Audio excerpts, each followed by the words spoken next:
Bom, olá a todos, sejam muito bem-vindos ao canal O Refúgio do Conhecimento. Bom, hoje nós daremos continuidade aqui, à nossa série sobre a história da cultura e das etnias. Bom, no nosso último encontro, nós conversamos aqui a respeito da Guerra do Peloponeso, episódio aí onde as cidades-estado gregas, as polis ali, elas entraram em conflitos, justamente pela questão da Liga de Delos e a Liga do Peloponeso, elas se confrontarem na sua, digamos ali, talvez sede ou ganância por poder, que ambas elas chegaram a um tamanho nível de força, no caso da Liga do Peloponeso, muitas se unindo a Esparta por revolta a Atenas, e do lado da Liga de Delos, Atenas, digamos ali, impondo a questão ali do sistema, vamos dizer assim, de voto, enfim, aquele sistema ali adotado por eles para locais os quais, digamos, os regimes não concordavam com aquele modelo ali, ou tinham que pagar muitos impostos para Atenas e tinham que sofrer um pouco ali sobre o jugo deles. É episódio esse que termina justamente com Esparta, e seus aliados do Peloponeso, como Corinto, por exemplo, e Tebas, sobrepujando ali Atenas, os derrotando e conseguindo a sua estabilização ali na região, vamos dizer assim, a duras penas, eles de forma vil ali, vamos dizer assim, que entregam parte das polis do Mar Egeu aos persas, que agora ali controlam basicamente todo vamos dizer assim, o que a gente chama de Ásia Menor, aquelas cidadezinhas ali do Estreito do Bósforo, de Dardanelos ali, que estão basicamente sob o controle dos persas, ou mesmo ali dos remanescentes, digamos ali, do Peloponeso que sobraram, e se torna um território um pouco caótico, vamos dizer assim, empobrecido, caótico e sem mais aquele esplendor cultural que tinha antes, se torna terra de oligarcas, enfim, quem tem vamos dizer assim, a força maior ali mandava na região. Então você tem um declínio justamente advindo dessa guerra do Peloponeso. Você tem polis menores ali tentando sobrepujar umas às outras, mas você não tem mais aquele esplendor que Atenas dispunha, ou mesmo Esparta, durante o período das polis. Então você tem esse, vamos dizer assim, um declínio, ou vamos dizer assim, o crepúsculo dessa época. Eles ficam ali inertes, vamos ver essa região, digamos, dependentes ali da própria Pérsia, enfim, de agentes externos, um pouco caótico. E no episódio de hoje, nós vamos conversar justamente sobre como esse cenário ele muda da forma mais inesperada possível, um dos agentes mais inesperados possíveis, e como, digamos, esse território que vai se destacar, ele vai criar um dos mais imponentes, mais importantes impérios aí do mundo antigo, e responsável por difundir a cultura, inclusive grega, para quase todo mundo conhecido, talvez um dos impérios mais, vamos dizer assim, admirados no mundo antigo aí por seus súditos, que vem a ser aí o Império Macedônico. Hoje nós vamos falar aí sobre a Macedônia, sobre Filipe II, e o seu feito, digamos aí, de ter levado toda essa questão da admiração à cultura grega, ao conhecimento, à filosofia, para o território macedônio, e a consequência o seu próprio filho, Alexandre Magno, que viria a ser aí o grande imperador, o dito Império Alexandrino ou Império Macedônico, como você queira falar, que vai se estender aí e alcançar um território quase que inimaginável por qualquer outro império antes dele. Então hoje nós vamos falar a respeito desse episódio. Então espero aí que vocês gostem, aqui do nosso conteúdo. Desde já deixe um like aí no canal para novas atualizações, novidades. E bom, vamos iniciar o nosso vídeo, Bom, após os conflitos, que levaram à ruína da Península Grega, quer dizer, arrasaram ali com a região, polis que antes eram grandes potências, elas tornaram-se cidades governadas por oligarcas sem escrúpulos ou mesmo protetorados de Esparta ou da própria Pérsia. Tinha-se a impressão de que a própria cultura grega e seus avanços ali estavam liquidados. Isso quer dizer, tinha acabado de vez, né? Assim, todo aquele esplendor grego, né? Tinha, digamos assim, perecido juntamente ali com aquele conflito ali das polis, né? Porém, eis que o conhecimento e a sabiedade eles não conhecem fronteiras. Uma coisa que nós temos que entender é que quando você transmite conhecimento, quando você transmite princípios, valores, né, coisas tão importantes, não conhece, vamos dizer assim, fronteiras, né? E no caso aí da própria cultura grega em si, ela não vai se limitar somente à Península Grega e suas polis, né? Em relação a isso, né, no norte da Grécia, o humilde, quase sempre desprezado, reino da Macedônia, ele começava a experimentar, vamos dizer assim, períodos de fartura e prosperidade. Em razão de que seu artesanato, plantio, inclusive a crença, né, deles também é um pouco forte, a própria criação de animais, né, entre outros, os macedônios eles começavam a trocar seu excedente, né, daquilo que eles produziam, que sobrava, por especiarias e produtos vindos aí no caso de outras regiões, inclusive da própria Península Grega. Você pega a Península Grega, Trácia, Península Itálica, a Armênia, né, região Báltica. Então eles trocavam com várias, faziam trocas de mercadorias, escambos ali com vários povos ao entorno, né? Então eles conseguiam bons produtos, né? E obviamente informação e cultura também, tá? Justamente advindo dessas regiões, incluindo a própria Península Grega, agora empobrecida, né, e desesperada por insumos. Então eles fazem troca ali de produtos com os macedônios justamente para não morrerem de fome. Então Atenas ali, vamos dar como exemplo ali, enfim, seus aliados da Liga de Delos, né, Mileto, entre outros, né, que antes eram grandes potências, agora, vamos dizer assim, imploravam ali para trocar seus produtos ali que eles tinham, né, com a produção dos macedônios para não morrerem de fome, né? Uma situação meio complicadinha, né? Bom, além disso, né, os macedônios eles não somente cambiavam produtos, como também investiam na própria cultura, no caso da região, né, valorizando seus estudos e legado. Então o que acontece? Os macedônios, diferentemente no caso dos gregos, eles davam muito valor para o bom conhecimento, vamos dizer assim, para as boas novidades boas, né? Vamos falar aqui, usar o mesmo termo que é usado atualmente, mas novidades naquele período no sentido de tecnologia, no sentido de aprimorar, vamos dizer assim, a sua própria cultura, ali, suas vestimentas, enfim, ter coisas que vão, digamos assim, trazer mais qualidade de vida para a sua população.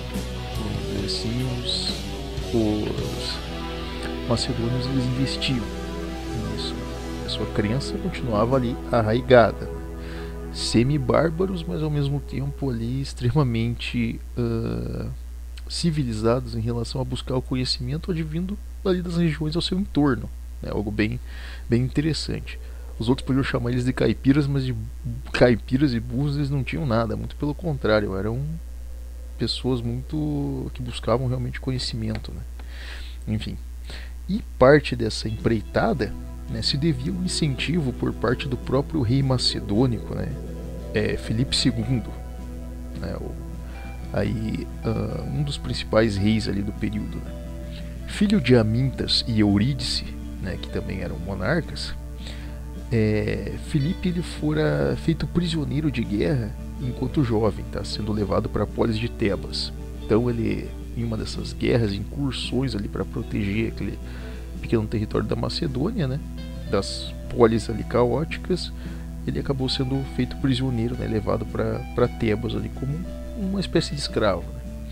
E tendo uma visão muito diferente daquela usual dos gregos, né, fechada ao ciclo das polis, quer dizer, se você não pertence à minha polis, se você não é de sangue grego, se você não segue meu regramento, você é bárbaro, tchau, não quero saber de você.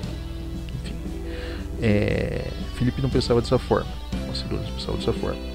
Filipe, ao contrário dessa visão grega, né, ele buscou extrair o maior conhecimento possível a respeito dos aspectos de vida dos tebanos, tá? Sendo que o que mais lhe chamara a atenção foram as tentativas dos tebanos, né, de aprimorar as táticas militares e o modelo já obsoleto dos hoplitas. Então o que acontece nesse período ali, a gente sabe, né, que no alto da cultura das polis gregas, ali, né, na questão estratégica, militar, enfim, estrutural deles, as polis utilizavam o modelo do hoplita, aquele soldado lá que usa uma espécie de lança, né, espada e um escudo médio, enfim, um tipo de armadura no combate, que ele sempre tinha que ser meio musculoso ou forte, né, ter um porte físico para conseguir ser um bom soldado, para carregar toda aquela estrutura ali de combate. E já era nesse período um modelo obsoleto. Todas as polis tinham, inclusive os persas já conheciam o modelo dos hoplitas, enfim, já estava, como se diz, manjado por todo mundo esse modelo, né? Então, todas as polis já utilizavam o modelo de hoplita, né, de combate. E Filipe estudou cada detalhe a respeito dessas tentativas, vislumbrando formas de aprimorá-las, a fim, né, de ter um resultado mais eficaz em relação a isso. Quando ao fim de seu período de cativeiro, né, vamos dizer assim, libertaram ele do período de cativeiro dele, e posterior retorno à Macedônia, Filipe ele buscou aplicar o seu conhecimento em relação ao povo, desde costumes, vestimenta, entretenimento, até a comercialização e diplomacia. Então, olha, a situação ele trouxe muito do conhecimento grego para a Macedônia, assim como a educação.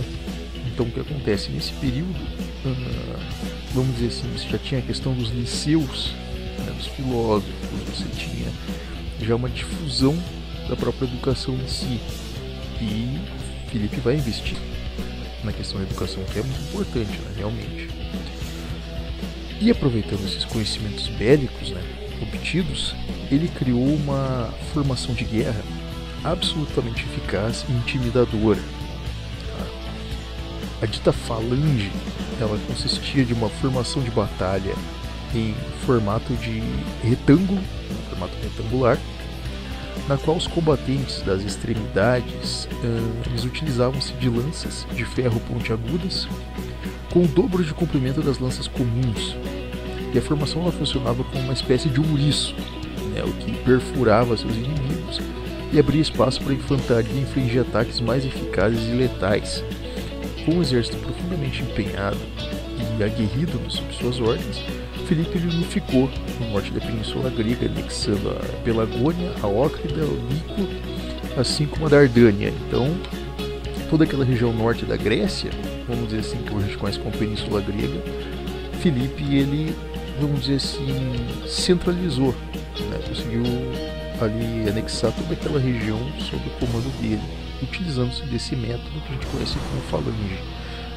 Vamos dizer assim que é algo extraordinário, porque no período você tem formações de combate, digamos, em que os combatentes ali, eles, vamos dizer assim, tem uma certa coordenação no movimento em campo de batalha, mas não a mesma coisa da falange, que ela é, vamos dizer assim, uma formação compacta e ao mesmo tempo veloz de combate, né? Ela consegue ser manobrável.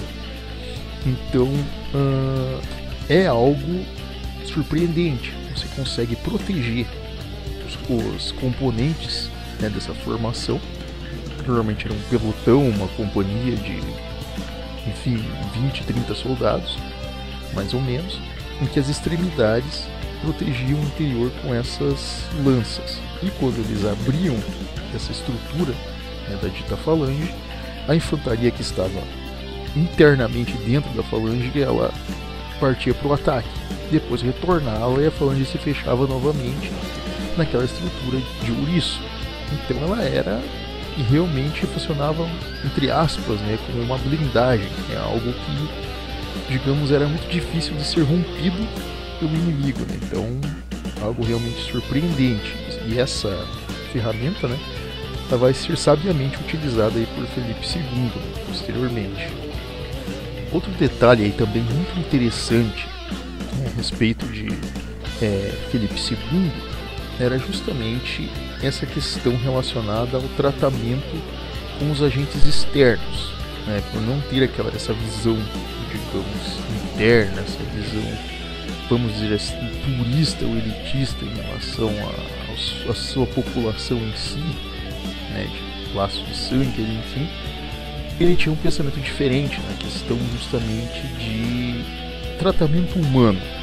Então, assim, você poder compactuar com alguém que pelo menos tenha os mesmos princípios, né? Enfim, siga o seu mesmo regramento, se conseguir tratá-lo como um ser humano.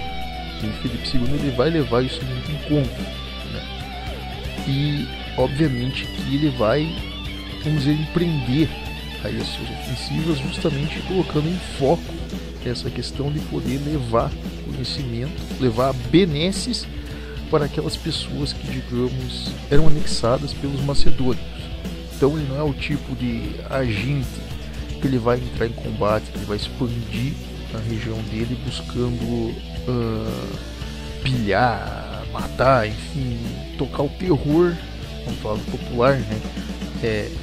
Enfim, fazer o mal para as pessoas que ele está anexando ali, infligir terror. Não, ele, vamos dizer assim, vai buscar anexar esses territórios, mas ao mesmo tempo valorizar também as pessoas, né?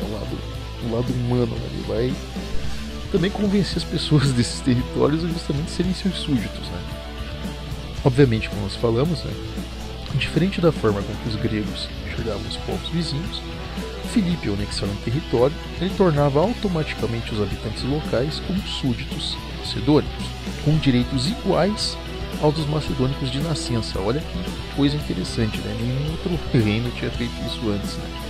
E Filipe o faz, né? Nesse mesmo período, a Grécia Central ela estava afundada em conflitos mesquinhos por poucos quinhões de ganho. Polis ali como Atenas, Tessália, Lárissa, Acaia e Fócida, assim como Esparta, lutavam entre si de forma confusa. Quando em desespero por reforços, né, eles criavam ligas malfadadas, tal como a Liga de Anfictiônica, né, ou pediam apoio para forças externas. Foi em um desses, vamos dizer assim, pedidos de socorro, né, por parte dos tessalônicos, inclusive, né, do povo da Tessália, que Filipe ele pôde mostrar a força de seu exército, o qual assombrou os gregos com sua tamanha técnica e disciplina, sendo assim conquistando cada vez mais aliados e súditos, né? Filipe derrotou as polis da Liga Calcídica na Grécia Central, incluindo as regiões externas a Atenas. Polis ali que confabulavam, né, contra a Macedônia, tais como Olinto, foram destruídas e seus oligarcas vendidos como escravos. Então olha que situação. Você tinha as polis lá gregas, né, sempre com seu orgulho, aquela coisa de, vamos dizer assim, fechadas ali na sua estrutura interna, lutavam entre si naquela loucura, naquele desespero, uma mais fraca do que a outra, querendo sobrepujar o território, pilhar a sua polis vizinha para poder sobreviver. Aí vai lá o pessoal da Tessália, né, os tessalônicos, e pedem socorro. Aqui, ó, estamos precisando de ajuda, vamos lá, financiamos alguém aqui para vir ajudar a gente com o pouco que a gente tem. E chamaram a Macedônia. Só que acontece, a Macedônia até então, o pessoal, vamos dizer assim, não... Como que podemos dizer assim, não... Até aquele momento eles estavam desprezando aquela região, né? Continuavam pensando, os caipiras lá do norte da Grécia não lutam nada, não são de nada, bando de criador de cavalo, não tem educação nenhuma, não tem capacidade, só vão aqui ajudar a gente porque a gente está financiando eles, dão um prato de comida, eles ajudam. Engano deles. Quando vieram para o campo de batalha, os macedônicos trouxeram todo o seu conhecimento e estratégia de combate. Quando os gregos viram a falange em ação, isso que ainda ela não tinha sido, vamos dizer assim, aprimorada, digamos assim, como uma, vamos dizer assim, como uma forma de combate, vamos dizer assim, totalmente eficaz. Era um protótipo. Vamos dizer, na época de Filipe ainda a falange era uma espécie de protótipo sendo desenvolvido, sendo aprimorado com o conhecimento que ele tinha, né? Era o início, o embrião do que viria a ser a falange como uma vamos dizer assim, uma formação adotada, oficial do exército macedônico com toda a sua estrutura e pompa. Ele estava sendo desenvolvido ainda como um embrião. E mesmo nessa forma de protótipo, já assustou e assombrou de uma forma, vamos dizer assim, avassaladora. Os gregos, quando viram aquela estrutura de combate, eles, vamos dizer assim, no popular, picaram a mula. Saíram correndo literalmente do campo de batalha porque viram algo impossível de ser derrotado. Uma formação de guerra, vamos dizer assim, amedrontadora. Porque não tinha como você, digamos, confrontar aquela estrutura. Era como um rolo compressor que vinha detonando mesmo. Então, numerosidade nesse momento não funcionava de nada. E vamos dizer assim que usando, vamos dizer assim, desse protótipo e também utilizando-se de seu conhecimento, né, que tinha conseguido na região tebana, né, Filipe II utilizou muito da diplomacia, utilizou muito da estratégia e de alianças, inclusive com polis ali locais, justamente para impor ali a sua presença. Então o que acontece? Eu sou, nesse momento, o que Filipe II poderia dizer, eu sou o seu irmão mais velho e eu estou vindo pôr ordem na casa. Imagine, você tem um monte de polis pequenininhas lutando entre si, quando elas veem esse indivíduo chegando com toda essa estrutura de ordem, de controle, de, digamos, e ao mesmo tempo desenvolvimento e valorização, digamos, né, vamos dizer assim, enaltecimento dos valores locais, admiração pelos valores gregos, várias polis, vamos dizer assim, compraram o discurso, realmente se tornaram súditos macedônicos. Tinham polis gregas que estavam passando fome, estavam em situações deploráveis, sendo saqueados, sofrendo influências de ligas ali de mercenários, sofrendo influência de oligarcas, tiranos, persas. Então, cara, quando vem um sujeito com uma estrutura boa, que oferece uma benesse, até os oligarcas do local viram súditos dele e falaram: tô largando mão disso aqui, tá um caos, tá terrível, não tem o que eu fazer, cara, você tá vindo pra botar ordem, vamos dizer assim, entrego a coroa na tua mão, tá aqui, reine. E Filipe II fez isso mesmo, ele veio e colocou ordem, estruturou e anexou essas regiões, vamos dizer assim, colocou toda, vamos dizer, colocou ordem, aquele conhecimento todo, né? A gente pode chamar posteriormente de helenismo, né? O embrião disso vai nascer com essa ordem, essa pax, vamos dizer, trazida por Filipe II, vamos dizer, nesse momento em que ele começa a anexar essas regiões. Obviamente que não seria simples nesse início, houveram também revoltas de outros, mas né, ele conseguiu, vamos dizer assim, manter esse controle. O pessoal que era traidor, que tentava confabular, como o caso de Olinto, ele ia lá e cortava mal pela raiz, né? Então não tinha conversa. Ou você era súdito e recebia todas as benências, ou você traía e, enfim, perdia a cabeça. Então ele não era muito, não diz, 6 por meia dúzia, o negócio é pau, pedra é pedra. É bem rígido. Enfim, outras polis, né, mais organizadas, como Tebas e Termópilas, elas escolheram a rendição e a incorporação de suas forças ao exército macedônio. Então, quando você pega ali Termópilas, no caso Termópilas era uma região ali muito rica até, e preparada, inclusive militarmente, mas poupando o esforço ali de ir para o campo de batalha e perder feio para os caipiras macedônicos, né, como eles pensavam, melhor virar súdito deles de uma vez, deixar eles fazerem a festa, do que, enfim, perder dispendiosamente no campo de batalha, né? Afinal, compactuavam dos mesmos valores e princípios, então, como se diz, melhor na mão deles do que na mão dos persas. Então eles, vamos dizer assim, se tornaram súditos macedônicos. Tebas meio que, digamos, entregou uma parte ali do seu território, dava o seu votozinho ali de confiança para eles, mas ao mesmo tempo tentava confabular também, segurar de sua autonomia, porque, enfim, eles não queriam dar o braço a torcer quanto aos macedônicos, né? Vamos assim, essa expansão deles, né? Isso custaria caro para eles futuramente também. Atenas, mesmo tendo grande parte da sua região externa, da sua península ali da Cálcia, né, derrotada, mas não subjugada, né, a Grécia juntou-se a Beócia, a Mégara, Corinto, assim como a mercenários persas, olha que situação, a fim de impedir o avanço de Filipe. Os atenienses eram extremamente, vamos dizer assim, elitistas quanto a esse povo, extremamente puristas quanto ali a sua estrutura. Então, sou ateniense, eu não vou me entregar na mão dos macedônicos por birra, né? Por total birra, né? Eles consideravam os macedônicos abaixo deles, por birra não queriam se entregar e eles continuavam tentando lutar, né? E essa tentativa, essa liga malfadada, aí, né? Essa coalizão malfadada, ela fracassou durante a Batalha de Queroneia, né? Onde esses aliados aí malfadados, eles foram rechaçados, né? Foram trucidados no campo de batalha. E Filipe castigou com severidade as polis rebeldes que ousaram lhe trair. Inclusive, no caso Corinto e outras ali, né? Mégara sofreram pesadamente na mão de Filipe, castigos pesados. Inclusive alguns oligarcas foram queimados vivos, inclusive por Filipe, justamente por confabulação. Porém,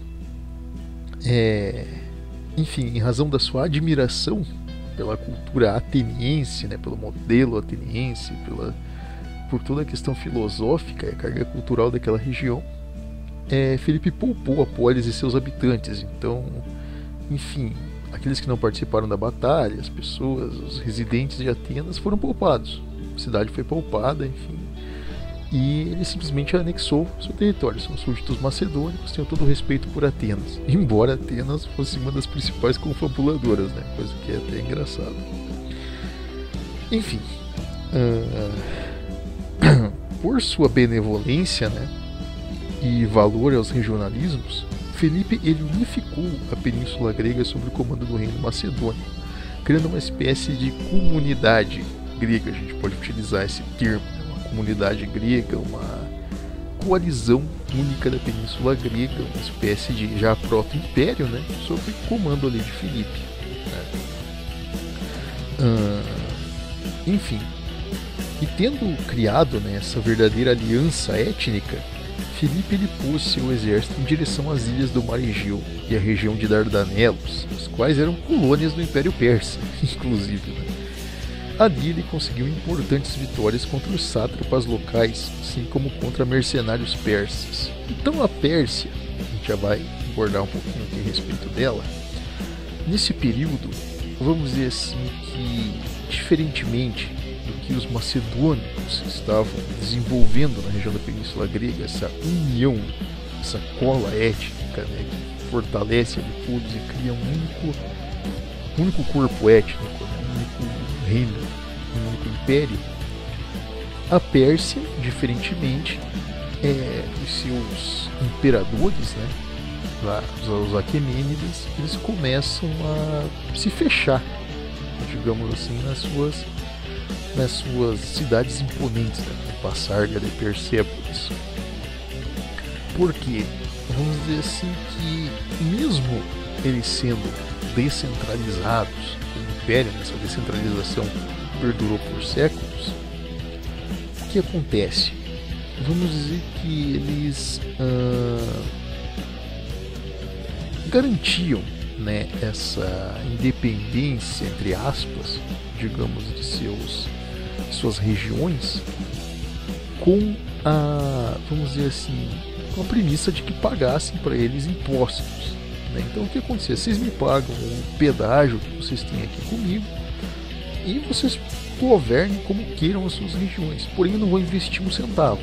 Então os persas, eles, vamos dizer assim, engrandeciam as suas cidades que ficavam mais na região central da Mesopotâmia, atual Irã, né, ao norte da Mesopotâmia, né, onde ficavam as principais regiões persas, Mas, digamos, regiões ali como a Ásia Menor, que a gente chama, né? O Dardanelos, ali, aquela região da Antioquia, quando você pega Egito,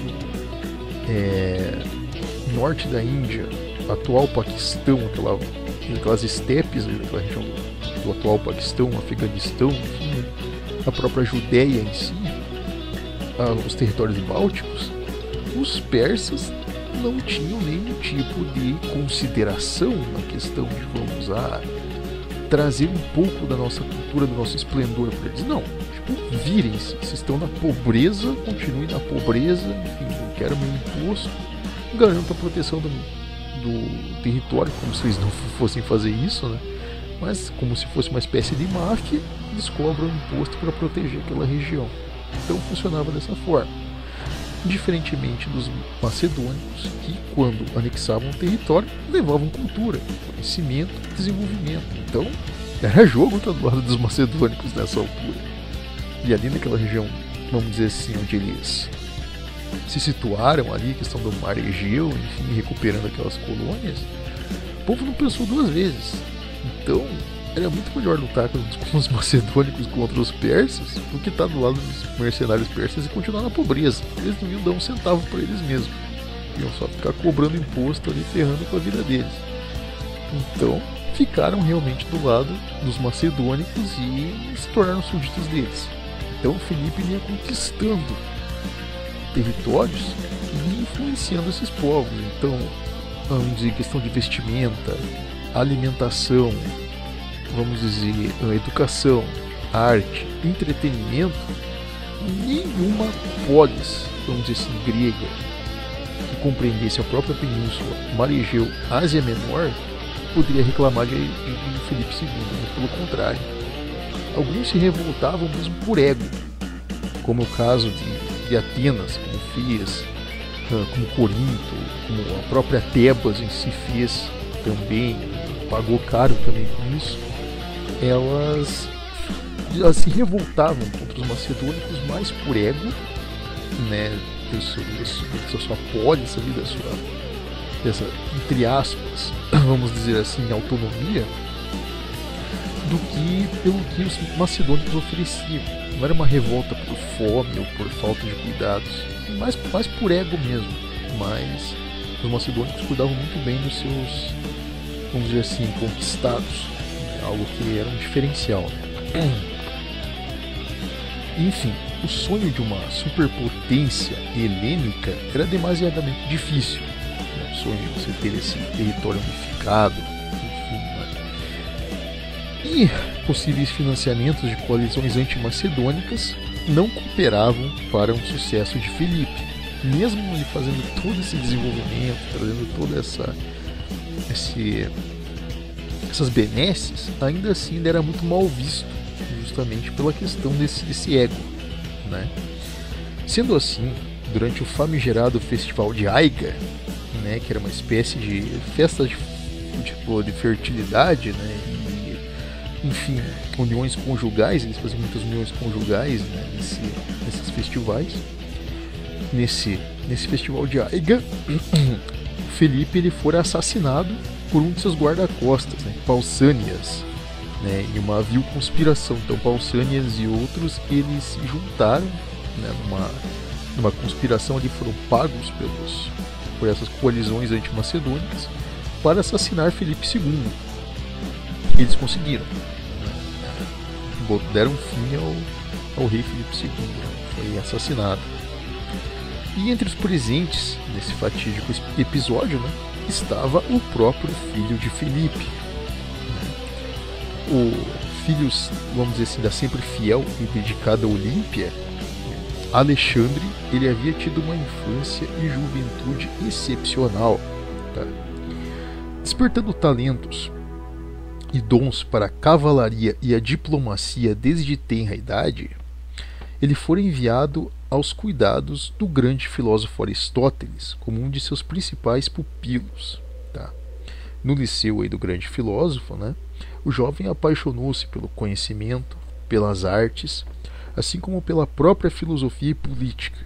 Alexandre ele não somente herdaria o amor pelas culturas, né, que foi algo que seu pai lhe transmitiu, né, e do próprio Aristóteles também, que foi seu tutor educacional, né, que ele teve todo um conhecimento, um arcabouço. Ele faria de tudo para levar todo esse esplendor para outros povos. Quando o rei Filipe for assassinado, Alexandre, já aos seus 20 anos de idade, já era um dos melhores generais e administradores estratégicos da Macedônia. Então, o que acontece? Alexandre, desde pequeno, ele foi educado, vamos dizer assim, para ser, um general, para ter todo um conhecimento militar. Porém, diferentemente de muitos antecessores macedônicos que eram bárbaros ali, né, quase bárbaros, enfim, mais, vamos dizer assim, agressivos em campo de batalha, Alexandre, ele, vamos dizer assim, teve um conhecimento muito maior por parte de Aristóteles. Quando as pessoas elas fazem muito essa comparativa errônea hoje em dia sobre a questão de que Alexandre ele tinha certas tendências a relações, enfim, outras coisas, vamos dizer assim, perniciosas, enfim. Mas a verdade é que, vamos dizer assim, Alexandre ele teve um conhecimento muito grande por parte de Aristóteles. Ele, digamos, absorveu muito sobre filosofia, sobre arte, sobre estratégia, sobre discurso. Então, ele, além de ser um simples soldado, um guerreiro, ele era um diplomata, ele era um estrategista e ele era também, vamos dizer assim, um comunicador. Ele era uma pessoa extremamente versátil, extremamente confiável, vamos dizer assim, cativante. Então, quando nós usamos aqui o termo amor, diferentemente do que as pessoas usam hoje em dia, amor, vamos dizer assim, eros, no sentido de que há relações entre pessoas, não. Amor, no sentido que muitas vezes usam sobre Alexandre o Grande, é que ele era uma pessoa que ele tinha esse amor caritas, essa coisa de, digamos, ele aprendia com o próprio Aristóteles e os filósofos, né? Essa questão de fraternidade, de você valorizar as pessoas. Então, seus amigos, as pessoas à sua volta, vamos dizer assim, ele tinha vamos dizer assim, um respeito e uma admiração pelas pessoas. Então ele, vamos dizer assim, ele absorvia conhecimento. Vamos dizer assim, aquele famoso jovem que é uma esponjinha, né? Ele absorve conhecimento de todo lado. Então, quando ele chega aos 20 anos de idade, ele já era uma espécie de regente. Quando o próprio Filipe II ele saía para o campo de batalha, ele tinha expansões fora da região da Macedônia. Quem era o regente interino ali da Macedônia era o próprio Alexandre. Então ele fazia esse comando, vamos dizer assim, ele era uma espécie de terceiro, quarto homem no comando ali do reino. Então, quando Filipe ele é assassinado por Pausanias, o próprio Alexandre ele é empossado ali imperador, ele é automaticamente já coroado imperador pelas pessoas ali. Tamanha admiração que os súditos tinham por ele. Era um jovem ali cativante, simpático, uma pessoa, vamos dizer assim, que poderia se dedicar à população realmente. Então ele era querido pelas pessoas, né? Ele foi automaticamente empossado imperador, né, da Macedônia.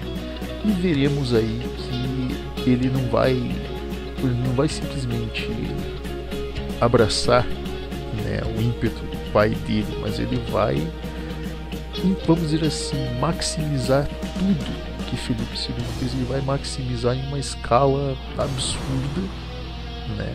E ele vai, digamos, criar talvez o maior império que o mundo antigo já viu, questão de extensão e de, vamos dizer assim, influência, em bom sentido. Ele vai se tornar um grande imperador, justamente pelas suas, por levar benesses às pessoas, vamos dizer assim, de uma forma justa, né? Isso que é interessante falar a respeito do próprio Alexandre.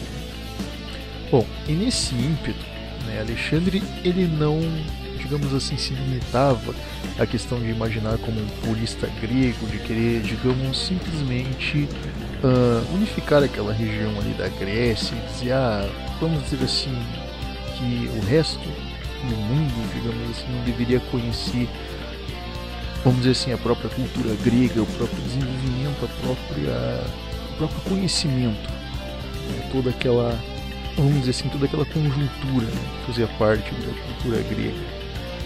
Ele almejava muito mais, ele queria justamente levar todo esse esplendor para o resto do mundo, ele queria realmente expandir esses territórios e justamente deixar o seu legado. Com certeza ele iria conseguir isso. Inicialmente, né, pode-se dizer que a primeira campanha dele, digamos assim, né, como vamos dizer assim, general em campo de batalha, né, vamos dizer assim, líder em campo de batalha, foi justamente enfrentando os povos da Península Balcânica, né, com ali como principal inimigo, né, os próprios trácios, né, que digamos eles tinham uma, como posso dizer assim, os trácios eles eram tão mais, vamos dizer assim, agressivos no campo de batalha, eram, digamos, extremamente versáteis em campo de batalha, né, tanto quanto os próprios macedônios. Para Alexandre já foi um primeiro desafio tanto, mas ele conseguiu vencer os trácios em campo de batalha, né, esforçou ali a própria rendição, né, tomada daquele território, né, na batalha do Monte Remo, né. Então os trácios eles foram praticamente derrotados, né, subjugados pelos macedônios, né. Também se lançou ali sobre a região de Tribalhos, né, derrotando os exércitos locais nas margens do rio Ligino. Então, vendo vamos dizer assim, esse sucesso de Alexandre na região justamente dos trácios, né, que era conhecida por ser quase bárbara, ser extremamente agressiva, grande parte das, vamos dizer assim, polis gregas que ainda tinham alguma dúvida a respeito da legitimidade do comando macedônico, né, essa dúvida ela se cessa, né, quando eles veem que Alexandre ele tem uma força tão grande quanto. E ali tanto Atenas, quanto Esparta, Corinto, quanto Tebas, quanto Ilíria e várias outras vão enviar soldados justamente para comporem, se tornar muito mais, vamos dizer assim, como nós podemos dizer assim, muito mais abertas nessa questão de poder enviar soldados, né, criar essa espécie de coalizão, né, para justamente enviar soldados para o exército macedônico, né. Então, assim, essa grande legião, né, ela ia se desenvolvendo, ao mesmo tempo em que Alexandre ele ia maximizando aquela forma de combate, né, criada justamente pelo seu pai, né, Filipe. Então ele se focou em vamos dizer assim, dois princípios, né, vamos dizer assim, duas estruturas diferentes. Ele se focou primeiro no próprio exército em si, né, maximizando o conceito de falange. Então a falange que antes era utilizada simplesmente ali como um protótipo, Alexandre ele vai criar uma formação, vamos dizer assim, de combate manobrável por cavalaria, da qual a falange ela funcionava como uma espécie de dominó. Você tinha várias falanges como uma legião de batalha. Por exemplo, 20, 30 falanges com várias companhias compactas diferentes, sendo manobradas por uma cavalaria de cerca de 500 soldados, ainda assim com alabardas, com lança, como se diz, atiradeiras de pedras, né, andando na retaguarda. Eles tinham toda uma estrutura de combate, vamos dizer assim, organizada, né? E Alexandre ele cria, vamos dizer assim, um método, né, de você conseguir transportar essa estrutura, inclusive até vamos dizer assim, a reposição de armamentos, de equipamento de combate de uma forma mais simples, né, da qual o próprio exército não tivesse de ficar recuando todas as vezes para buscar equipamento e voltar ao campo de batalha, como acontecia com as polis. Tinham que, ora, retornar, acontecia isso muito com Atenas ou com Esparta, como nós vimos na questão do Peloponeso, né, da qual a polis tinha que retornar, se recuperar e depois voltar para um combate. Isso levava 1-2 anos e eles perdiam todo o território que conquistavam. Alexandre não, ele cria uma forma de você remanejar esses equipamentos e continuar a sua campanha sem ter de retornar ou retroceder. Vamos dizer que Alexandre ele é basicamente o fundador ou o pai que a gente conhece como logística, nessa coisa impressionante que hoje, vamos dizer assim, nós utilizamos no mundo inteiro. Alexandre ele cria justamente para poder, vamos dizer assim, alimentar o exército dele, a estrutura do exército dele, sem ter que retroceder no campo de batalha nunca. Isso já é um ponto, vamos dizer assim, que é um diferencial completo para qualquer outro império anterior. E outro ponto, ele se foca nas questões do conhecimento e nas questões de você levar a cultura dos outros povos, levar entretenimento, levar desenvolvimento, que era a vontade de seu próprio tutor, Aristóteles, né, os próprios filósofos. E Alexandre ele se foca nisso. Em cada local onde ele anexava, ele construía um anfiteatro, ele construía um fórum, ele construía um local de entretenimento, uma casa de banho, enfim, ali uma espécie de fórum de discussão, um liceu de ensino. Então, Alexandre levava toda a estrutura macedônica ou grega que existia nas polis gregas, ele levava aos locais dos quais ele anexava.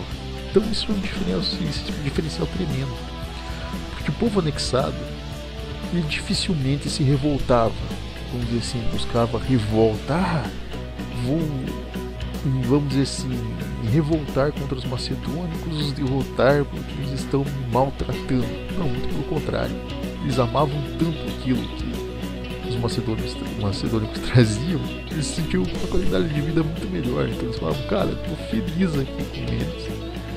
Eles respeitam a minha crença, eles respeitam a minha estrutura, meus costumes, e ao mesmo tempo trazem todo esse conhecimento para mim, vamos dizer assim, maximizam ainda mais o que eu tenho. Então eu tenho que agradecer eles, tenho que dizer muito obrigado. Então Alexandre descobre uma forma quase que perfeita de você anexar um território sem haverem revoltas, enfim, contra você. É algo impressionante.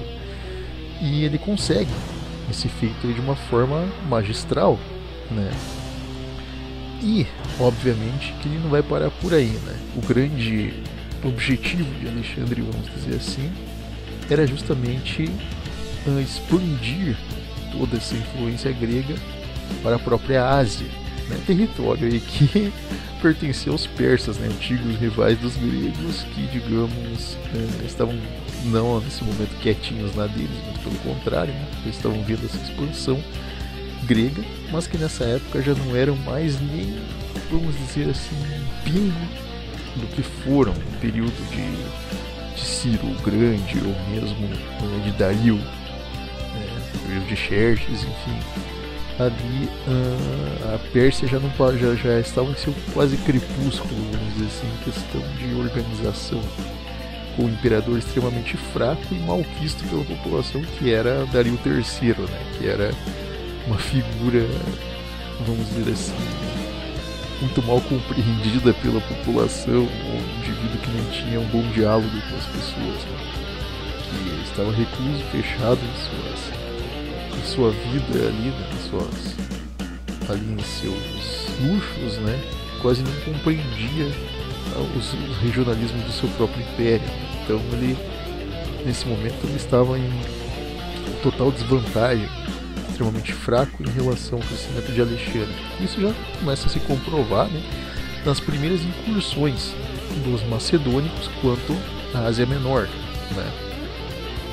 Em cerca ali de 334 a.C., né, o exército de Alexandre ele cruza o Helesponto com aproximadamente 48 mil soldados de infantaria, no caso, né, que compunham essas formações de falange, 6 mil combatentes de cavalaria e mais uma frota de 120 navios com tripulação de mais de 38 mil marinheiros. Então era soldado pra caramba, era uma verdadeira legião, né, enorme, que compunha ali toda a questão da etnia grega. Esses combatentes eram em sua maioria macedônios, né, gregos justamente, e mercenários, também trácios, peônios e ilírios. Então era muita gente mesmo. E ele mostrou ali os seus homens, né, sua determinação, né, de justamente expandir, né, de justamente levar essa glória grega à frente, né, que enfim, ele iria até as últimas consequências ali, né? Ele ia fazer de tudo para conseguir alcançar e levar essa glória grega à frente. E ele já consegue isso, né, na Batalha de Grânico, cerca de 8 de abril de 334 a.C., quando ele consegue tomar a região de Sardes, né, capital da província ali da costa da Jônia. Ele já consegue garantir várias vitórias naquelas regiões ali, as quais foram governadas por sátrapas ou mercenários persas. Então ele vai anexando território por território, tendo ali vitórias impressionantes e sem utilizar muito assim da sua estrutura militar, o que é impressionante. A cidade de Mileto, inclusive, a qual por muito tempo foi entreponto dos persas, né, uma entreposto, uma guarnição persa, ela caiu, né? Foi cercada, inclusive conquistada, né? Também outra região que por muito tempo ficou sob o domínio dos persas, a Cária, né, mais em específico, né, a cidade de Halicarnasso, onde ouviu falar, né, do mausoléu de Halicarnasso, né, aquele rei persa que, enfim, a esposa pediu para construir um mausoléu em homenagem a ele, né, algo impressionante, uma das maravilhas do mundo antigo. A cidade de Halicarnasso, ela também caiu após um cerco prolongado ali, né, no qual Alexandre forçou a rendição das tropas persas, capturando o líder mercenário local, forçando assim a fuga, inclusive do sátrapa, do governante da Cária, né, o Orontobates, né. E Alexandre ele deixou no poder da região, inclusive, uma mulher, uma membro ali da dinastia Hecatômnia, né, que era ali uma das pessoas que, digamos, eram súditos ali dos cários, né, a Ada, que adotou, inclusive, o próprio Alexandre como uma espécie de enteado, de filho, né, inclusive, né, o tamanho e o respeito que ela teve por esse ato de Alexandre o Grande. Então, para vocês verem, ele não ia lá e não conquistava um local e forçava a rendição das pessoas, escravidão, qualquer coisa parecida. E, embora ele não fizesse alguns escravos, oligarcas, né, enfim, os indivíduos que não prestavam, né, mas colocava pessoas ali do próprio local como governantes. Ele valorizava o regionalismo local, né? Então isso tornava cada vez mais admirável, né? Impressionante. E de Halicarnasso, Alexandre ele foi até as montanhas da Lícia, né, as planícies da Panfília, assumindo o controle das cidades costeiras da Ásia Menor, né, inclusive negando aos persas o uso dessas cidades como base para a marinha deles, né.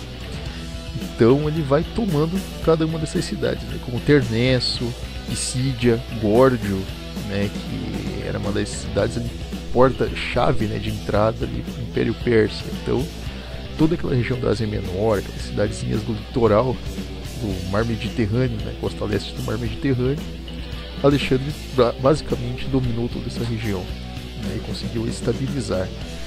Algo que, digamos, faz-se ainda mais notado, né, por Dário III, o qual se amedronta ainda mais com Alexandre, né, que ele é um indivíduo, vamos dizer assim, esplendoroso e poderoso, digamos assim, cada vez mais, digamos, se destacando, né, como líder, como estrategista e como diplomata, né, assumindo esse controle dessas regiões, um verdadeiro fenômeno meteórico, podemos dizer assim, como líder. E à medida, né, que Alexandre ele conseguia, vamos dizer assim, essa expansão, né, que ele tinha, digamos, cada vez mais sucesso, né, em relação ao uso do seu poderio militar para anexar regiões ao mesmo tempo, logo junto nessa questão de construção, de alimentação ali, de base, né, estrutural para essas cidades anexadas, Dario ele sentia cada vez mais medo dos persas. E justamente para frear, digamos, esse avanço macedônico, né, o próprio Dario ele organiza uma força militar gigante, né, ele, vamos dizer assim, utiliza ali cidadãos da região de Tiro, né, da região da Mesopotâmia, ali das estepes onde hoje é o Irã, né, inclusive lá do extremo leste do Império Persa, quase divisa basicamente com a Indochina, né, ele traz um contingente militar enorme para tentar barrar justamente o avanço, né, dos macedônicos. Conflito esse, né, que viria a ser aí a Batalha de Isso. Não, nome até engraçado, Isso. Essa batalha, ela, digamos, é uma das mais impressionantes do mundo antigo, porque são duas formas diferentes, digamos, de combate de duas grandes superpotências, algo que não acontecia desde a época das guerras médicas. E viria a ser o quê? Do lado dos persas, vamos dizer assim, você tem aquele modelo antigo de combate, aquele modelo que não consistia muito de manobras muito específicas, ou, vamos dizer assim, uma estratégia de combate muito, vamos dizer assim, específica. Era um rolo compressor com milhares de soldados que vinham naquela loucura, não é? Como um tapete de gente para o campo de batalha, munidos com o que tinham, espadas, facões, enfim, pedaços de pau, tiradeiras, o que tivesse, para o campo de batalha para enfrentar o inimigo. Do outro lado, no caso de Alexandre, você tem todo aquele desenvolvimento técnico militar. Você tem uma cavalaria extremamente experiente, muito bem treinada e eficaz, né, em manobras, extremamente ágil. Você tem atiradeiras de pedra no fundo, então você tem uma estrutura mecanizada de combate, por mais primitivo que fosse, você tinha uma estrutura, uma espécie, entre aspas, artilharia, né, com essas atiradeiras de pedra. E à frente você tinha a falange, que, como nós já dissemos, ela era uma coordenação de combate. Ela, ao mesmo tempo que podia atacar, ela podia defender as suas unidades de infantaria, coisa que Dario III não tinha, muito pelo contrário, ele só tinha aquele rolo compressor de gente, que era como tocar aquela boiada para o campo de batalha. Imagine você, né, vamos fazer um exemplo, imagine se você, ouvinte, no campo de batalha, né, do lado dos persas, correndo feito louco com uma atiradeira, com um pedaço de pau na mão, querendo enfrentar o inimigo. Aí você vê aquele monstro na frente, aquela falange, vindo com aqueles espetos, aquelas lanças, parece um ouriço, parece um blindado, vindo para o campo de batalha, forçando todo mundo a retroceder. Porque se você confronta lanças que tem 2, 3 metros de comprimento, que dá 2, 3 vezes o tamanho de um ser humano, você jamais vai conseguir encostar em um soldado macedônico. Do contrário, você ainda vai morrer tentando fazer isso. Então, é amedrontador, é uma situação agonizante. Você não podia, de certa forma, retroceder, porque estava lá atrás os oficiais, os comandantes do exército persa forçando os caras para frente. Vamos pra guerra, vamos lá, tocando a boiada para enfrentar os caras. E você tem que enfrentar aquele ouriço que você não consegue penetrar. Então, resumo, é morte certa. Era uma situação extremamente complicada. E mesmo os persas ali confrontando, né, essa batalha, né, tendo toda essa vantagem numérica de 3 persas para 1 macedônico, do outro lado, toda a organização do exército macedônico, vamos dizer assim, compensava essa desvantagem. Então eles conseguiam ferir 4, 5 indivíduos de uma vez. Era impossível os macedônicos conseguirem, os persas conseguirem enfrentar eles. Então é um esforço completamente dispendioso. Dario III ele perde um grande contingente de soldados no campo de batalha, perde muitos soldados. É um golpe certeiro, porque ele não tinha, vamos dizer assim, uma reposição, ele não tinha soldados de reserva, ele não tinha uma organização, diferentemente de Dario ou de Xerxes, né? No caso de Dario principalmente, né, que ele usou um contingente ínfimo de soldados para atravessarem, né, o Helesponto. Dario III não, isso no caso de Dario I, né, que foi glorioso nesse ponto. Dario III não, ele já usou tudo que tinha para tentar barrar o Alexandre no desespero e perdeu. Então o que acontece? Dario III, vendo que tinha sido derrotado no campo de batalha, lembrando que ele estava com toda a família, tinha levado a família para o campo de batalha, ele bateu em retirada, fugiu, se assustou tanto com a situação, com aquela derrota, né, que ele achava que jamais aconteceria. Ele foge e larga, digamos, ali na região, né, tanto a sua esposa quanto suas filhas e sua própria mãe, né, a Sisigambis. Ele larga as próprias mulheres para trás e foge com um pequeno contingente de soldados covardemente, né? Então ele não fica no campo de batalha, nem sequer resgata a família dele, enfim, dá um jeito de manobrar para fora do campo de batalha. Não, ele pega o contingente que tinha e sobe do campo de batalha. E o rei persa, né, no caso o próprio Dario III, ele propôs um tratado de paz, que incluía a entrega aos macedônios de todos os territórios, né, que os macedônicos já haviam conquistado, e mais um resgate de 10.000 moedas em ouro por sua família, né, no caso que os macedônicos devolvessem a mãe dele, a esposa e as filhas dele, né. Mas o Alexandre respondeu que agora ele, Alexandre, era o rei da Ásia Menor e que apenas ele decidiria as divisões territoriais. Então ele bate o pé e fala: não, agora eu sou rei, eu venci. Não tem esse negócio, eu que defino como que vai ser os acordos aí, né? Como é que vai ser, como é que vão ser os rumos disso.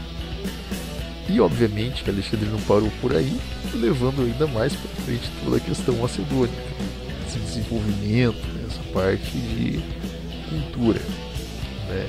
E obviamente os súditos admirando pelos seus feitos, né? O cara tava virando um popstar na época por todas as conquistas que ele estava conseguindo fazer.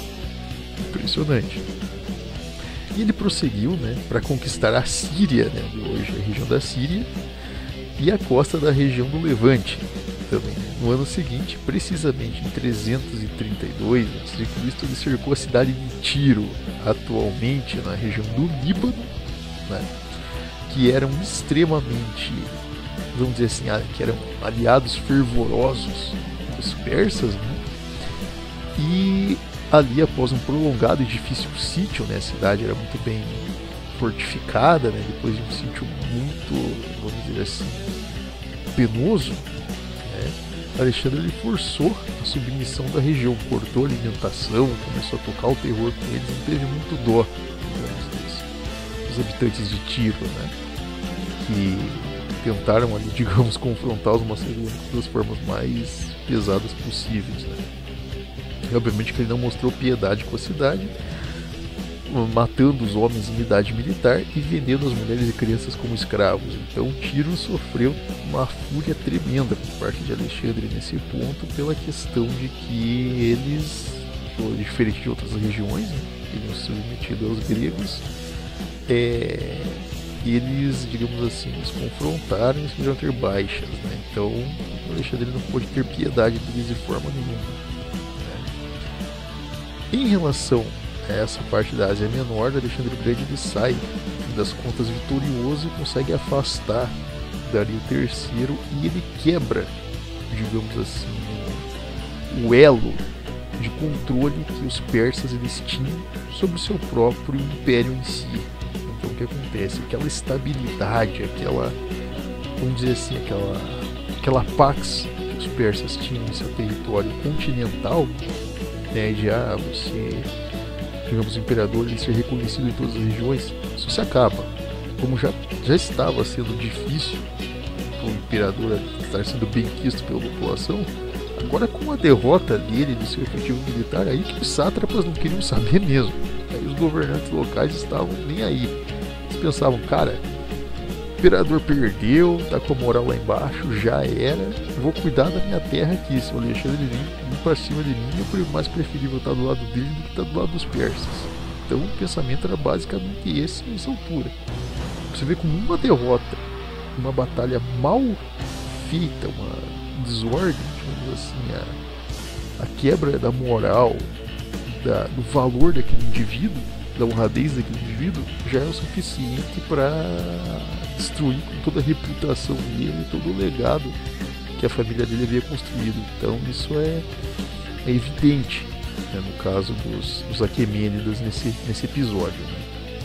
Bom, continuando essa questão da própria expansão, né, dos macedônicos, Alexandre, ao cruzar, digamos, a região da Judéia, né, ele trata, digamos assim, os judeus ali até como uma forma, digamos, benevolente, né?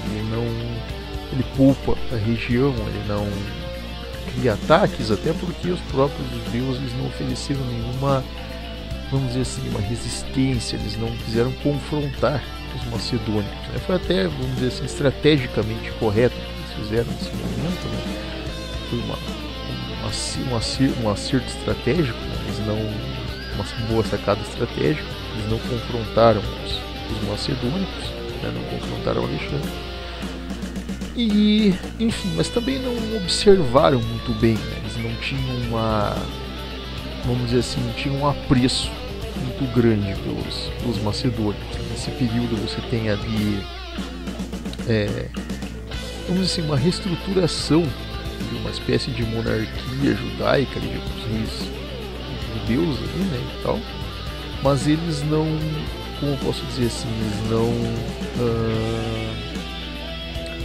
eles não olhavam com bons olhos, vamos dizer assim, os macedônicos. Alguns olhavam, né, alguns até declamavam por profecias de que viria um rei grego, um imperador grego que derrotaria os persas. Talvez isso até para, vamos dizer, entre aspas aqui, encher a moral, digamos, de Alexandre, muito das suas conquistas, enfim. Mas pelo outro lado você tinha também judeus que não olhavam com bons olhos porque eles admiravam os persas, né, por eles terem livrado da Babilônia, da Babilônia. Então eles, digamos, tinham um apreço ainda muito grande pelos persas. Mas fica naquela história, digamos, do famoso não fede nem cheira, né? Vamos falar no popular, né? Alexandre passou pela região sem, digamos, vamos dizer assim, dar muita importância para a Judéia, né? Diferentemente de Tiro, onde ele destruiu a cidade, aquela região onde hoje é a Antioquia, né? A região ali de Dardanelos, de outros ali da Ásia Menor, né? Onde ele constrói inclusive templos, ele constrói anfiteatros, liceus de educação, então ele dá uma atenção muito maior, né? Ao cruzar, né, obviamente, o Sinai, Alexandre ele conquista o Egito que por séculos permaneceu escravo, né, permaneceu cativo nas mãos dos persas, né, os quais não tinham quase nenhum apreço por eles, né? E Alexandre, ao chegar, digamos, em Tebas, né, vamos dizer assim, a capital, né, a antiga capital, digamos, do antigo reino egípcio, né, do Império Egípcio, ele é, digamos, aclamado como um libertador, né, pelos egípcios. Ele vem como uma espécie de eles pensam, né, eles o levam em conta como uma espécie de divindade, né, o próprio oráculo de Siwa, né, ou alguns também aí conhecem outro dos oráculos da região, a Pitonisa de Tebas, né, como alguns falam, a Pitonisa, os elevam, né, no caso elevam o próprio Alexandre como uma espécie de divindade para os egípcios, né, como um faraó mesmo, né, ele foi levado em uma posição maior do que um faraó pelo feito dele de livrar, digamos, os egípcios do jugo dos persas, né. Então ele era tratado como uma divindade, né, e vai ser um dos territórios, inclusive, anexados por Alexandre, onde ele mais irá investir, né, até por um certo respeito, enfim, ou admiração pela cultura egípcia. Ele vai fundar, inclusive, a cidade de Alexandria, né, que seria aí um dos berços, né, do conhecimento no mundo antigo, que teria uma grande biblioteca, seria o lugar mais, vamos dizer assim, onde todo o conhecimento, todo o desenvolvimento, todas as principais potências de educação estariam naquela região ali, né? E foi uma das principais cidades fundadas por Alexandre. Então os egípcios tinham um apreço muito grande por Alexandre, e esse apreço era recíproco, né? Talvez um dos mais importantes territórios conquistados por ele. Bom, em relação à própria Assíria, né, continuação dessa conquista, né, Alexandre ele vai partir com seu exército, cerca de 331 a.C., em direção à própria Mesopotâmia, não é, o atual Iraque, coração do próprio Império Persa. Afinal, a Assíria e a Babilônia eram, digamos, cidades, digamos, de povos elamitas e descendentes de elamitas, os quais tinham parentesco com os Medas, né, os persas. Então, era a terra dos Aquemênidas. Enfim, e lá mais uma vez, né, Alexandre teve que confrontar Dario III na dita Batalha de Gaugamela, uma batalha que, digamos, novamente Dario utilizou todo o contingente que tinha, juntou mais desesperadamente os contingentes da região da Mesopotâmia, o que já não tinha, né, de contingente militar, para conseguir confrontar desesperadamente Alexandre o Grande e tentar acabar com o exército dele, novamente falhando, porque ele novamente confronta a falange, novamente o exército dele não tem nenhuma condição de confrontar as forças de Alexandre, e ele é trucidado, o exército dele é aniquilado no campo de batalha. E pior de tudo, dessa vez, Dario não tinha mais como reunir qualquer outro exército. Ele tinha usado todas as suas forças de defesa, as defesas que poderia ter de Passárgada, de Persépolis, da própria Babilônia em si, que eram cidades importantes, ou da região da Assíria, todas são dizimadas em campo de batalha. Então ele tem de fugir. A única opção dele é fugir, e ele foge para a região de Ecbatana, né, e vai se esconder nessa região, sem ter o que fazer. E a cidade da Babilônia, né, uma das principais cidades do Império Persa, né, que não havia sido destruída pelos persas, mas sim anexada por eles, né, com todo o seu esplendor, ela abriu os portões para os macedônicos para evitar ser destruída. Os administradores da região ali da cidade não queriam que ela fosse destruída e abrem as portas para Alexandre. Alexandre e seus homens adentram nos seus muros e ocupam os palácios, os palácios dos jardins suspensos, os grandes palácios dos macedônicos, dos persas, perdão. E ali no caso, né, Alexandre ele se sagra, né, justamente por elevar essa questão de que a Babilônia é talvez um dos maiores troféus, né, a joia a ser conquistada nessa coroa, juntamente ali com Tebas no Egito, né, região do Egito.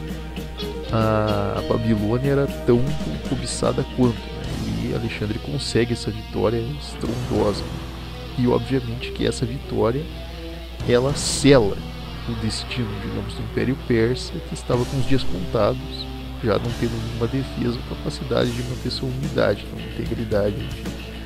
E Alexandre ele consegue essa vitória, e detalhe, sem, digamos, causar destruição, sem causar perdas às pessoas, ou ser malquisto pelos persas, muito pelo contrário, ele foi admirado. Então, as terras assírias, a própria Babilônia, outras regiões ao sul da Mesopotâmia, todas essas cidades basicamente aceitaram serem súditos de Alexandre e tiveram obviamente suas benesses também com isso. Então, à medida que o Império Macedônico se expandia, mais essa influência filosófica, educacional, cultural, se expandia junto. Então ninguém saia perdendo com isso, somente Dario III, né, os Aquemênidas que, enfim, selaram seu destino. Né. Bom, e continuando, né, a sua expansão justamente para o leste do próprio Império Persa, né, Alexandre ele consegue conquistar justamente a região de Persépolis, né, após aí vamos dizer assim, um pequeno cerco, né, contra as forças ali do sátrapa local, né, o Ariobarzanes. Após esse cerco, né, essa incursão contra este sátrapa, ele consegue justamente tomar a cidade de Persépolis, a joia justamente dos persas, né, assim como a Passárgada. Né. No caso de Persépolis, Alexandre ele permanece na cidade por cerca de 5 meses, em uma das poucas cidades persas onde ele, digamos, autoriza que os exércitos macedônicos, né, no caso os gregos, os mercenários e todos que compunham a falange, né, dos exércitos, pudessem saquear Persépolis. Então, quer dizer, ele torna uma cidade aberta aos seus soldados, a única a qual ele, digamos, autoriza esse tipo de prática, né, que é a pilhagem. Então, Alexandre ele tinha, vamos dizer assim, ele seguia à risca, né, os conselhos do seu pai justamente no tratamento com aqueles que eram anexados, né, para respeitar a questão da propriedade deles, a questão digamos, suas crenças, enfim, valores locais, né? Mas no caso de Persépolis ele não tem esse julgamento justamente pela questão do que significava, né? Persépolis ser o centro de poder, digamos, dos persas, tal como Atenas era para os gregos, né? Assim, farol, né? Os atenienses eram o farol dos persas. Então ele autoriza esse saque da cidade, talvez como uma resposta, né, ao que aconteceu na época das guerras médicas. E digamos que nesse mesmo período, né, ele permanece por cerca de 5 meses. Ele ocorre inclusive o episódio de um incêndio na cidade nesse período. Metade da cidade é queimada, né, Persépolis ela cai como cidade. Mas Alexandre ele permanece na região, inclusive desposa uma das princesas persas, né, como sua esposa, inclusive, né, algo que é impressionante, né, para o período, né, inclusive muitos gregos, inclusive macedônicos, vão inclusive criticar Alexandre, né, pela sua postura, né, dizendo que ele havia abandonado, né, os costumes macedônicos e, digamos, adotado costumes, digamos, depravados da Pérsia ou, digamos, do Oriente, né? E Alexandre logo abandona muita dessa, digamos, essa ligação, né, com os persas. Talvez ele estivesse se deixando levar muito pela própria Pérsia ou por os despojos, né, pela grandeza do local. Estava, digamos, se deixando levar pela própria luxúria da região, né, pela própria, vamos dizer assim, pela própria vaidade, né. Mas ele abandona um pouco dessa postura, né, e volta dos seus costumes macedônicos, né, vamos dizer assim, a sua integridade, né. Ao mesmo tempo em que Alexandre ele, digamos, recompunha o seu exército, né, partindo ali para outras campanhas no leste do Império Persa, do já decaído Império Persa, né? Um dos generais,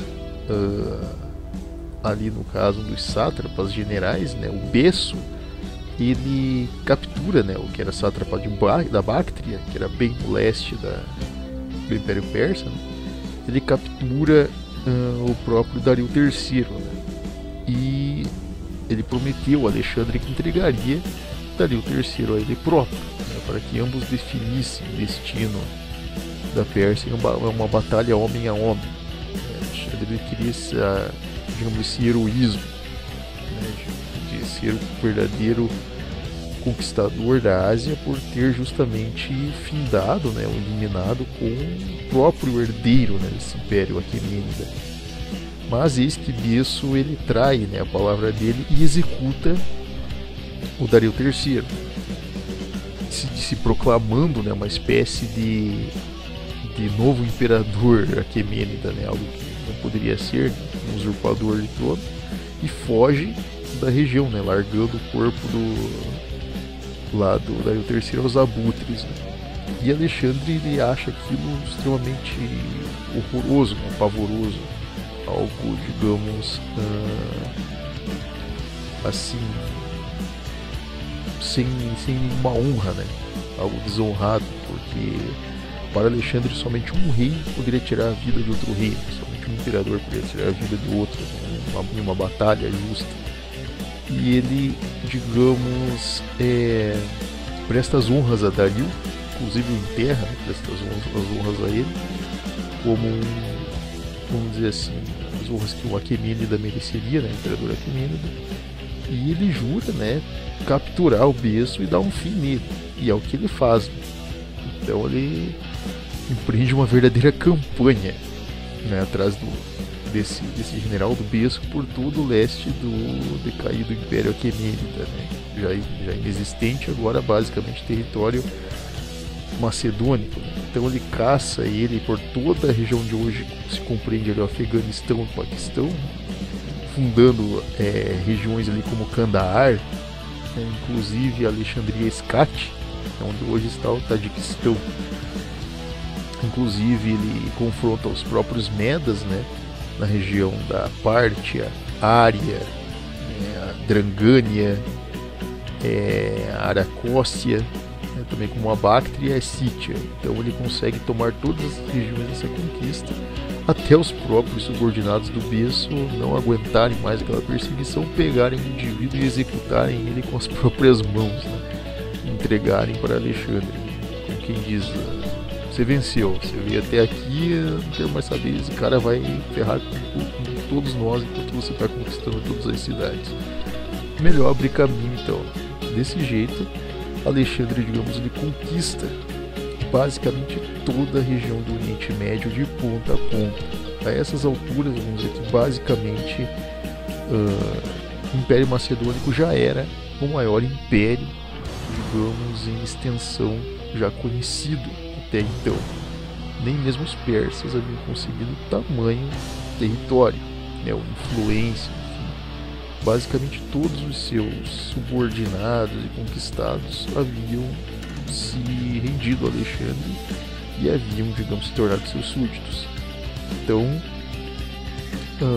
vamos dizer assim, que nesse momento ele chega num nível de admiração, digamos assim, da população pelas suas benesses, que ele, vamos dizer assim, os próprios súditos, os próprios persas desejavam longevidade para ele, desejavam que ele tivesse um reinado próspero e longo.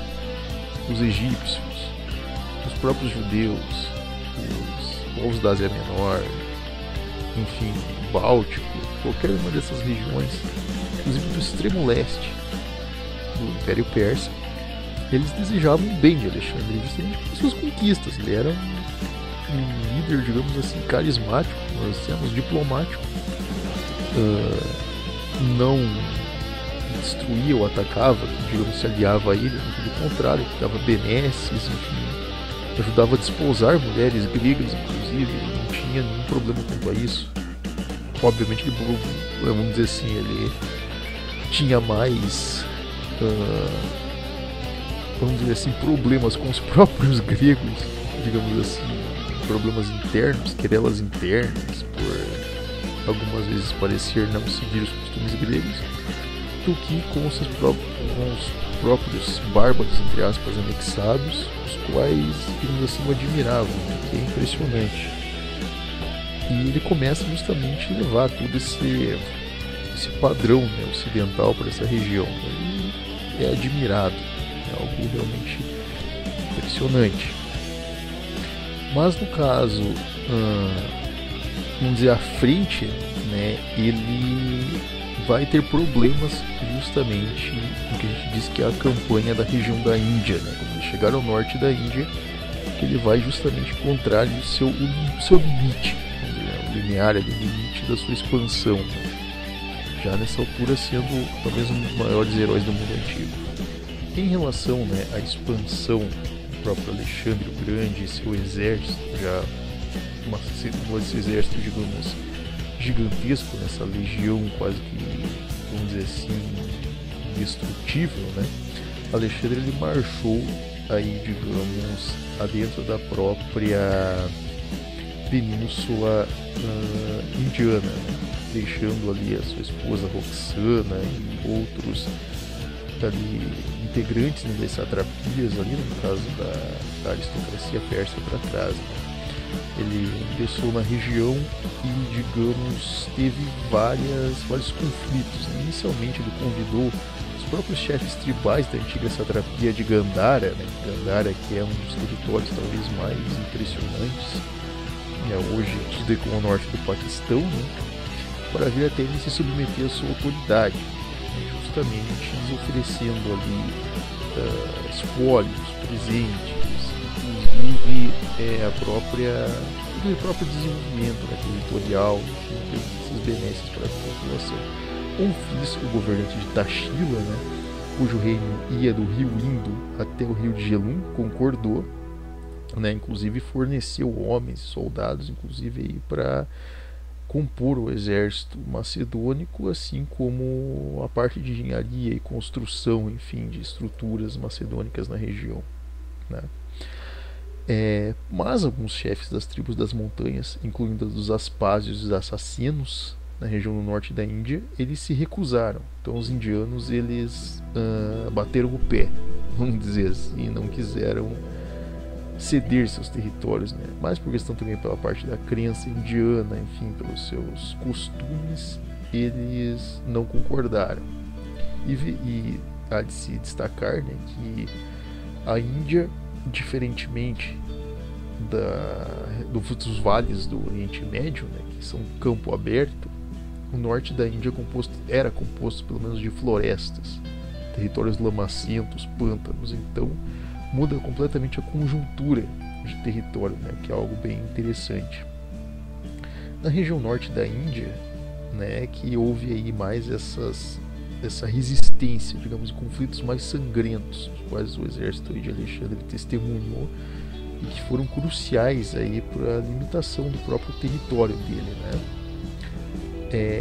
Entre, digamos ali, vamos dizer assim, os inimigos, né, que Alexandre vai confrontar, vai estar ali o rei Poro, né, um rei indiano ali que era responsável ali, digamos, né, pelos assassinos ali por Uttar Pradesh, né, que eram ali territórios, né, desses monarcas indianos, né. E vamos dizer que sim, que uma das batalhas mais sangrentas, vamos dizer assim, dentro da Península Indiana, na qual Alexandre vai passar, vai ser justamente a batalha de Hidaspes, né? Batalha do rio Hidaspes, meio diferente o nome, do qual ele vai confrontar esse rei e vai ser ferido no campo de batalha, né? Um ferimento que vai atormentar Alexandre por muito tempo, né? O qual ele quase morre em campo de batalha, confrontando justamente esse rei, né, o Poro. E essa batalha ela é impressionante porque o campo, como nós dissemos, né, o campo de batalha, o cenário era completamente diferente. Então, em toda a campanha do exército macedônico contra os persas, contra os sátrapas, eles conseguiam utilizar, nas piores hipóteses, a falange como o melhor instrumento de batalha, vamos dizer assim, para manobra e conquista. Porém, pelo norte da Índia ser composto de florestas e manguezais, pântanos, eles não podiam utilizar esse tipo de formação de batalha. Então o exército macedônico estava basicamente disperso vamos dizer assim, que o melhor transporte que eles tinham eram cavalos, bigas, enfim, estruturas que eles podiam carregar ali, a parte logística, né, do seu exército. Do outro lado, os indianos tinham conhecimento total e pleno da região, afinal era a terra deles, e além deles terem um exército, vamos dizer assim, preparado para atuar naquele tipo de região, obviamente, eles tinham como transporte os elefantes, que, para quem conhece, digamos, na cultura indiana, os elefantes eles eram utilizados para transporte, assim como para batalha. Eles eram domesticados para serem utilizados em diferentes operações humanas, inclusive na guerra. E vamos dizer assim, que uma trombada de um elefante, uma chifrada daquelas presas do elefante, né? Uma chifrada daquilo com certeza deve doer bastante. Então eles conseguiam,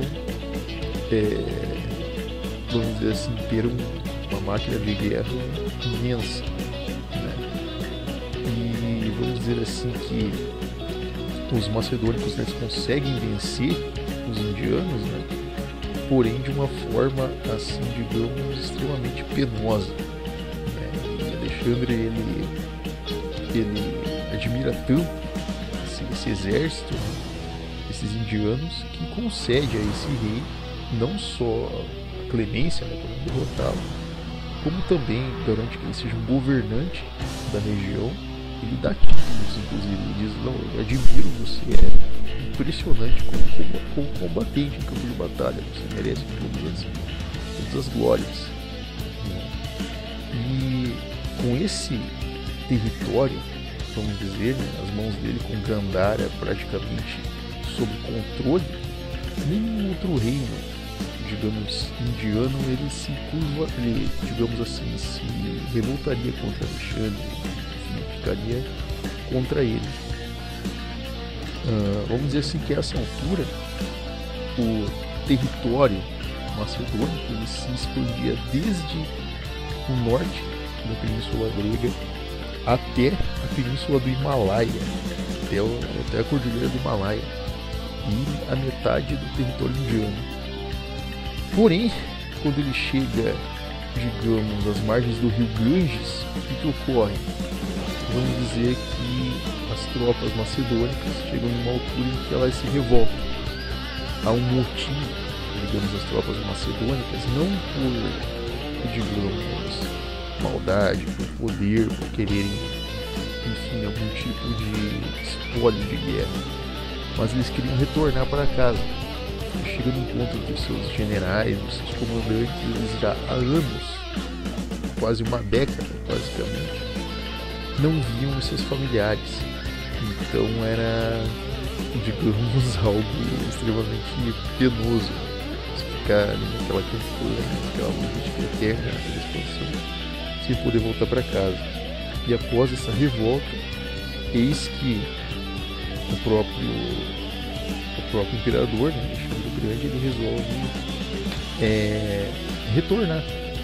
Ele delimita finalmente, né, o limite do seu império às margens do rio Ganges, no centro da Índia. Então é algo impressionante, né, a forma como ele, digamos, volta, né, ele retorna, né, para casa, justamente, vamos dizer assim, dando essa clemência aos seus soldados, justamente olhando esse lado humano, né, dos combatentes, e não, digamos, ali por digamos, ter sido derrotado ou qualquer coisa parecida, enfim, tendo que voltar humilhadamente para casa. Não, ele volta, ainda que gloriosamente, ao seu território, enfim, irá depois conceder honrarias aos macedônicos, né, irá permitir que os mais velhos, os anciãos, né, já cumpriram um bom tempo militar, que retornassem para casa.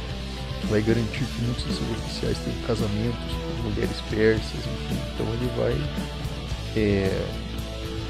consolidando cada vez mais essa questão justamente cultural, né, o que é impressionante.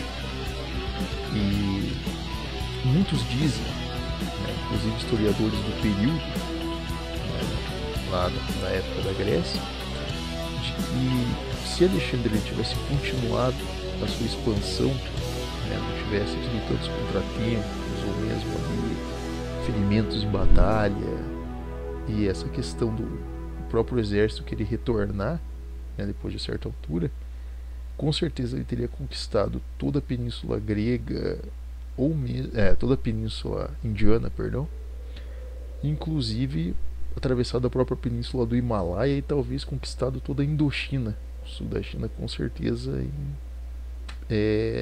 em batalha. Tamanho a força, digamos, que o seu exército possuía no período, tamanho unidade, né, e técnica. Bom, mas o que surpreende, né, digamos, é a vida meteórica desse rapaz, né? Ele retorna para a Macedônia, para a Babilônia, né? No caso, ele permanece na região da Babilônia, Mesopotâmia, e jamais retorna, né, para a Península Grega. Ele fica ali naquela região com um contingente, né, seu principal contingente de exército, e vamos dizer assim que ali ele passa o resto dos seus dias, né, até que em uma certa época ocorre que ele, após alguns dizem, né, que por questão de ingestão, né, de algum tipo de químico ali com chumbo, né, misturado a bebidas ali, né, porque normalmente aqueles jarros antigos que eles usavam para beber, né, eles eram feitos de chumbo, de ferro, de outros materiais, né, que não eram tratados. Ocorrera que depois de uma semana de festas, assim, de bebedeira, enfim, de excessos, Alexandre ele contrai uma doença, né, uma espécie de infecção interna, justamente pela ingestão, né, desse tipo de material misturado ali à bebida. E ele começa a definhar.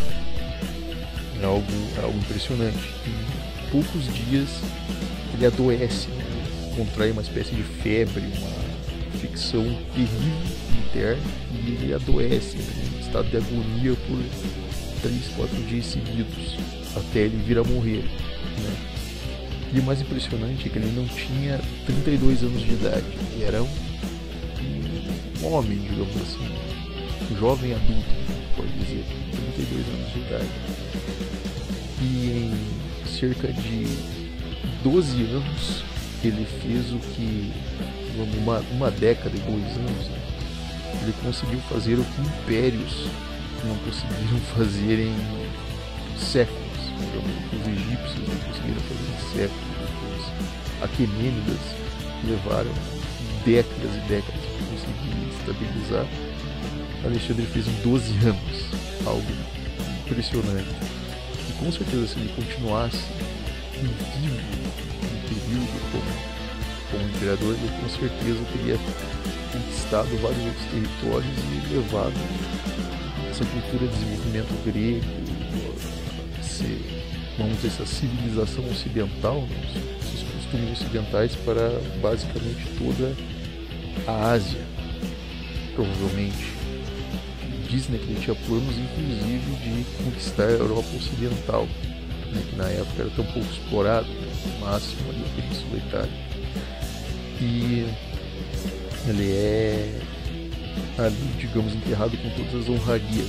Alguns dizem que, vamos dizer assim, o corpo dele foi levado para a Península Grega. Outros dizem, talvez as fontes mais exatas, de que ele foi levado para o Egito. Foi a terra que ele mais, digamos, admirou, né, em relação às suas conquistas, né? Ele era tratado quase como uma divindade, né? Foi levado para o Egito. É algo realmente a se destacar. E outra coisa que, vamos dizer assim, que se destaca, né, é a questão da divisão do próprio império, né, no caso do Império Macedônico. Como Alexandre, esse período de sua morte, ele não, vamos dizer assim, a sua mulher Alexandra teve um filho, né, com ele, porém esse filho veio a morrer depois causas ali não muito bem explicadas, né? Alguns dizem que foi assassinado, foi criança ou mesmo morreu por uma doença, né? Há de se dizer que o reino macedônico, o Império Macedônico, do seu grande tamanho, né? Ele foi dividido, né, entre os principais generais, digamos ali, macedônicos, né? Ao principal deles, talvez um dos mais aguerridos, né, o mais ali, vamos dizer assim, dedicados, né, à causa de Alexandre, Ptolomeu, né, ele ficou com o reino do Egito, né, com a região do Egito, né, que fundou ali a dita dinastia ptolomaica, que viria a ser outra dinastia que traria uma glória, né, no caso dos egípcios, que existia desde a época do Egito Antigo. Então ele vai garantir vamos dizer assim, esse legado de Alexandre na região, Ptolomeu. Você vai ter ali a família Seleucida, né, um dos generais ali também de Alexandre, né, Seleucio, né, a família Seleucida, e vai controlar, digamos, a Mesopotâmia e a Ásia Central, que depois ali vai, digamos, se unir ali aos, vamos dizer assim, meio que se mesclar ali aos Partas, né, do Império Parta. Você vai ter também os Atálidas, né, que vão controlar a região da Anatólia, a atual Turquia, e a família de Antígonas, né, os Antígonos, que vão controlar, daí no caso, a própria Macedônia, né, a Península Grega. Vai ficar mais ou menos essa divisão. Digamos que no leste da Pérsia, a região da Índia vai ficar nas mãos, digamos, de Gandhara e dos reinos locais, né, satrapias ali divididos. E o império, digamos, macedônico de grandes proporções, ele se dilui, né, entre esses reinos e pequenos impérios. Porém, vamos dizer assim que em relação a legado, você pode pensar, puxa, mas foi tão meteórico, né? O império que durou simplesmente 12 anos, depois teve mais anos de conflito até essa divisão, digamos, entre essas famílias. Você deve pensar, puxa, mas qual foi o legado disso? Enorme. Porque o que acontece? Todo o legado de literatura, digamos, filosofia, a expansão da filosofia, mesmo a difusão da filosofia, dos estudos, da busca por, digamos, adequar as matérias, os estudos, a arte, cultura, entretenimento, estruturação e administração pública para várias regiões, digamos, isso, vamos dizer assim, foi primordial, porque tira o centro, o cerne daquela coisa de maus tratos a uma região, se simplesmente abandonar, ou tratamento cruel às pessoas. Ao contrário, se vê que a administração se faz muito importante, né? E as pessoas começam a ver que é tão mais importante esse tratamento humano, esse tratamento mais, digamos, vamos dizer assim, voltado ao desenvolvimento das pessoas, é mais vantajoso do que, digamos, um maltratamento, um tratamento desumano, né, que sempre leva a mais caos e a destruição no fim das contas. Então todos, de certa forma, desses territórios anexados pelos macedônicos vão, vamos dizer assim, se beneficiar desse legado, né? E como resultado disso, né, você vai ter, vamos dizer assim, reinos mais estruturados. Você vai ter na parte, nós vamos falar posteriormente, né, no caso dos partas, vamos falar dos nabateus, que são outro reino que surge nessa região. A própria Judéia em si, ela, vamos dizer assim, vai ter certa autonomia também nesse período. Os próprios egípcios com os ptolomaicos vão ter, vamos dizer assim, uma longevidade também como reino até a época dos ditos romanos, né, você vai ter, vamos dizer assim, um legado muito grande, né? Porém, vamos dizer assim, que é justamente essa forma como Alexandre ele tratava as pessoas em sua administração, essa forma humana de você querer empreender o bem, né, de levar todo esse desenvolvimento, né, de vindo lá da época dos gregos, dos filósofos, enfim, né, vários outros impérios, culturas posteriores vão adotar essa mesma forma de tratamento. Talvez não vai ter um povo, digamos, que vai adotar mais essa estrutura de administração pública, de entretenimento, de militaria, de expansão, que os romanos. E ele vai abrir preceitos para outras coisas também, né? Tratamento das pessoas e quebrar aquela ideia de que somente por você ser pertencente àquela, vamos dizer assim, aquele centro de cultura, de etnia, você não pode compartilhar isso com outras culturas, por exemplo. Ele quebra isso, ele mostra que é possível você sim absorver, vamos dizer assim, conhecer o lado bom de certas culturas, extrair o que é bom em certo lugar e você oferecer, digamos, também no seu desenvolvimento, ainda mais você sendo uma cultura às vezes muito mais forte, muito mais estruturada, você oferecer algo muito mais, como podemos dizer assim, substancial. Então é impressionante esse salto que acontece com o Alexandre Grande. Bom, mas vinha a ser mais ou menos esse o legado que ele deixa.